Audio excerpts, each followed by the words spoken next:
Miharo te korora me te pewari hoki. Ka whakaritea e tātou I etahi korora pakupaku hei kaireka mā tātou. Anei ngā rawemi. Kia ono ngā panana. Tahirau whiti tekau karamu tiakarete. Ko tahi te pune hinu huanati. Toru tekau mā ono o ngā M&M's arani. E rua tekau mā whā ngā rare hei karu. He oko ngā ruiti. He pune. A he naihi. Pi hore ngia ngā panana a hauruatia. Whakarewa ngia te tiakarete ki te ngaruiti. Kororitia me te hinu huanati.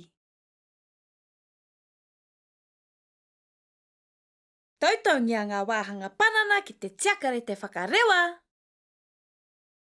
Whakairingia ngā rare e rua hei karu mo te korora, ā, katahi ka whakapiringia he rare anō hei ihu.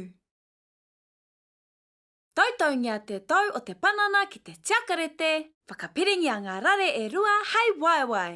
Kia tere, kei māro rawa te tiakarete. Waiho ngia ngā korora ki te pawakatio mo te 20 miniti I mua I te kai. Miharo!